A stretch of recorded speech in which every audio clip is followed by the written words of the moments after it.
Bring it back.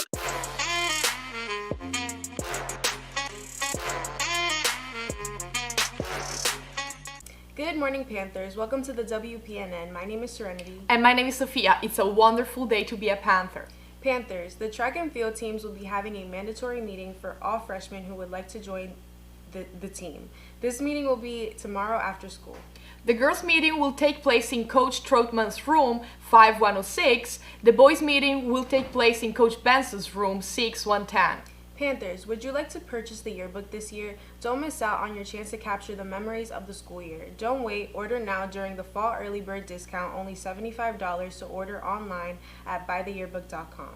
Also, seniors, now is the time for all your loved ones to purchase our senior ad that will go in the yearbook. Your family or friends can purchase a full, half, quarter, or eighth page ad to appear in this year's yearbook. Please make sure that you contact Miss Lloyd or a member of Yearbook for instruction and prices for ad.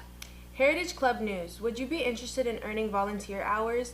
The Future Educators of America Club will be meeting every Wednesday from 3:30 to 4:30 in room 4207 with Mrs. Doring. You do not have to aspire to be a teacher to join. You just need to want to help teachers, your peers, and younger students in our school. Again, this club meets this afternoon. Another club to mention, Green Youth Club, is centered around volunteer and charitable work. The Green Youth Club not only wants to improve the quality of our school, but also positively impact our environment and community. Club meetings will be held on Thursdays in room 4210 from 3:35 to 4:35 with Ms. Diaz. Come to a meeting and find out what a difference you can make through sustainability, recycling, and sharing environmental projects and ideas. Remember, Panthers are respectful, responsible, and prepared. Go Big Blue!